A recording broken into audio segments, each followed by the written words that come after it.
হরে কৃষ্ণ।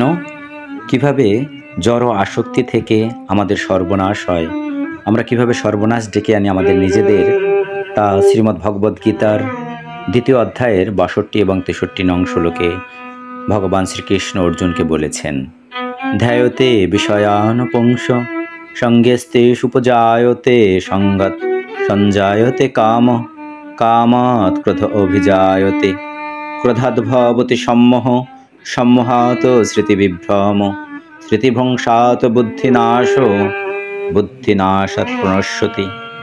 অর্থাৎ ইন্দ্রিয়ের বিষয়সমূহ সম্বন্ধে চিন্তা করতে করতে মানুষের তাতে আসক্তি জন্মায়।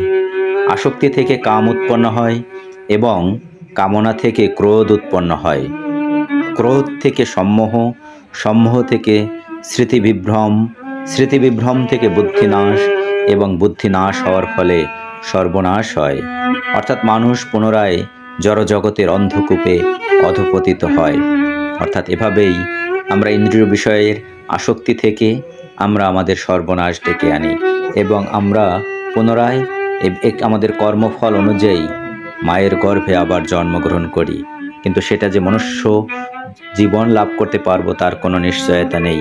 আমাদের কর্ম বাসনা অনুযায়ী যে কোনো জনিতে আমাদের জন্ম হতে পারে।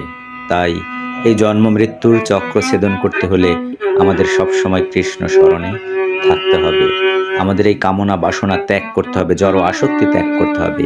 আসক্তি থাকতে হবে শুধুমাত্র একমাত্র ভগবান শ্রীকৃষ্ণের প্রতি। হরে কৃষ্ণ।